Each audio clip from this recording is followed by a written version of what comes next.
Hello, Loup Power District employees, retirees, family, and friends, and welcome to this month's edition of Canal Chronicles.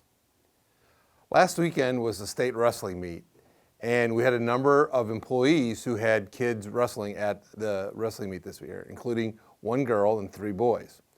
Pretty amazing to see the dedication and hard work that these individuals go through during the year to get to a state wrestling meet or a state track meet or any of the state meets. And actually get to state is a pretty impressive thing.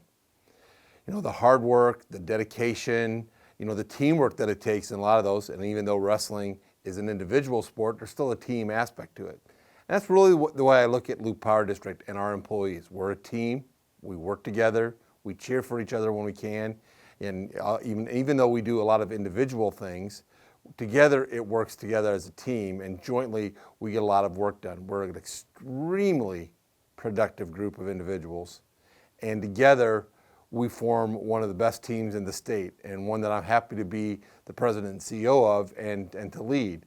And as we see things coming along, it's not really a competition, but the fact of the matter is, the more that we act as a team and the more we work together, the better off we'll be in the long run. And that's really the way I see Loup Power District.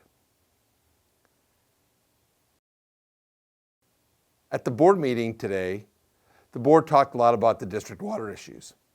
There haven't been a lot of activity associated with our Federal Energy Regulatory Commission license, although we are preparing to file 3 more end-of-year reports to FERC regarding our license that is required.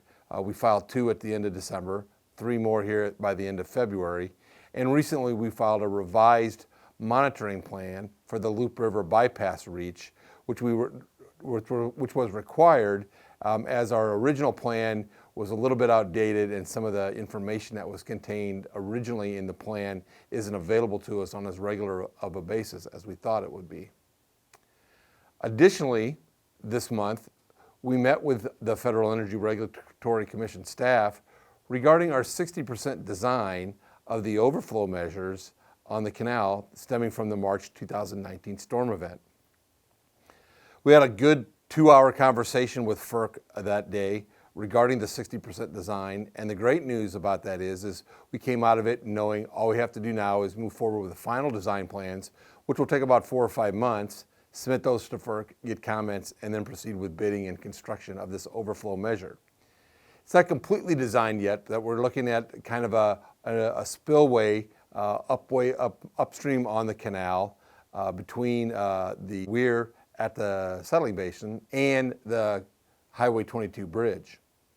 More detail on that design will be coming forth as we finalize it in the upcoming months, but the goal is to get it finalized yet this summer, bid it in the fall, and then start construction next spring, with completion sometime in the summer of 2023. Once this overflow measure is in place, that will complete pretty much all of the repairs from the 2019 storm event, with the exception of some canal sloping and a small amount of other work that needs to be done. We're really looking forward to this because FERC also told us at that point in time that we will not need to file a license amendment associated with the overflow measure. We'll just have to file some additional exhibits with FERC on what the overflow measure looks like and have those in our files at FERC with regard to what the project looks like.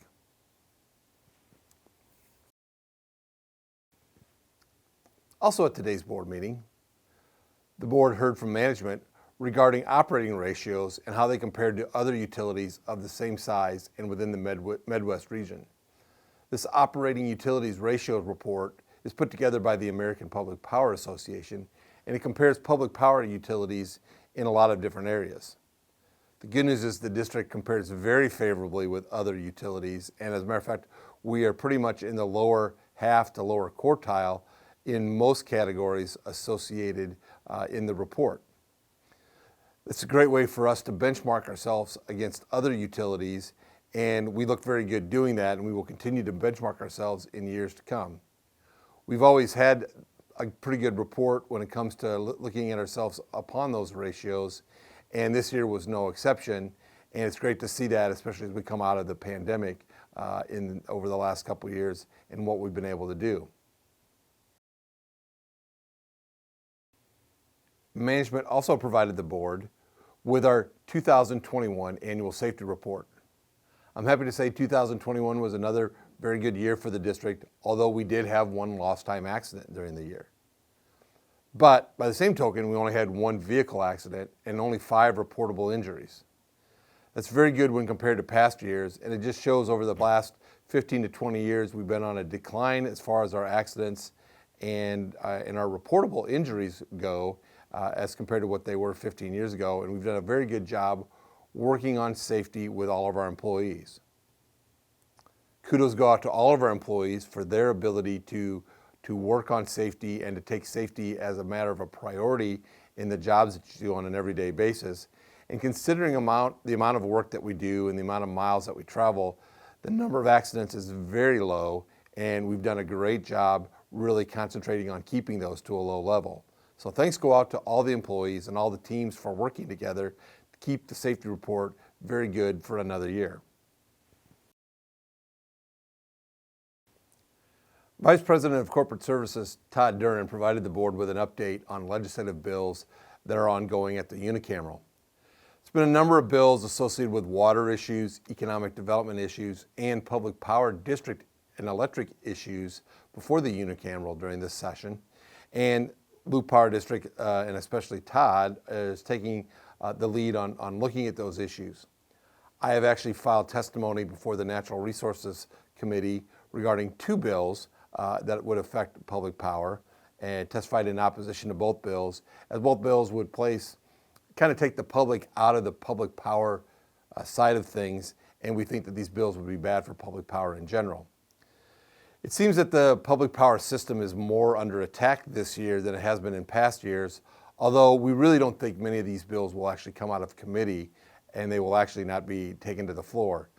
Since this is the short 60-day session, anything that's not acted on this year will be killed either in committee or indefinitely postponed and will not be brought back unless a senator decides next year to bring it back during the long session. We will keep you informed if any bills that affect public power do come out of committee and are looked at by the whole of the legislature, but at this point in time it looks like it's going to be very minimal effect on public power. Management also provided an update to the board regarding payments to the communities and the community clubs that we made in February. Currently, with all district communities, the district makes quarterly payments that are called lease payments associated with the district leasing the facilities within each of those communities. It's part of our professional retail operations agreements we have with all of our communities, and it's part of our obligation to do that. In addition, for those communities that have chambers of commerce or community clubs, we make a payment to those. This all goes to show that the district does a lot for each of our communities, and we make payments to our communities to help those communities out in a lot of different areas and to provide benefits to those communities that allow us to continue to perform our work in those facilities. We're happy to do this. It's all part of our daily operations, and those communities, for the most part, are very happy to have us in town. We work very closely with our communities from an economic development standpoint and also just being there as part of the communities. Our response time in emergencies is very quick because we do have people located in most of our communities, and this is something that we continue to look at on a regular basis as the response that we have to our communities and the people in those communities is what makes us the public in public power. Vice President of Accounting and Finance and CFO Walt Williams provided the board with an update of finances for the month of January. January was an okay month, and we finished a little bit below what we had budgeted.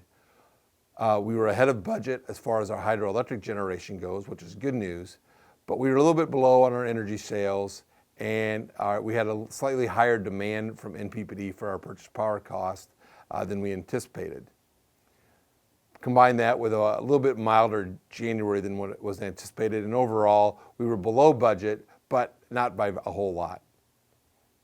Something we continue to look on, and January is one of those months that kind of happens as it goes along, and although it sets the tone for the rest of the year, being slightly below budget is not a critical position at this point in time, although it does make us look and continue to watch things as we go along through the year. Finally, and again, as always, it would not be a Canal Chronicles without a COVID update, although I'm hopeful that this might be one of the last updates that we have.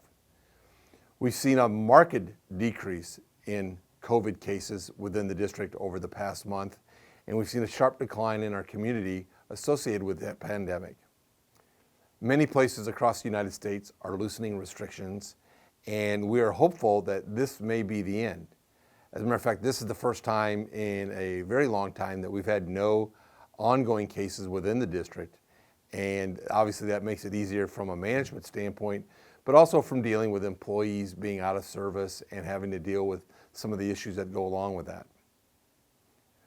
I'm hopeful that the pandemic is nearing its end, and with the loosening of restrictions and obviously the summer months ongoing, that this will be something that we can put behind us for a while and go forward with it. Although we will keep an eye on it just in case it raises its head again like it has in the past. But I think we're coming to the end of that. I really want to thank our employees for everything that you've dealt with as far as this goes, and for working with us here at management level and with the board on developing our policies, following those policies, and making sure everybody stays safe with regard to all that. COVID experience has been exceptional, but we've responded in a great manner, and I'm very proud of all our employees for what they've done and what they've been able to do with regard to the pandemic. So with that, and as always, stay safe and be happy.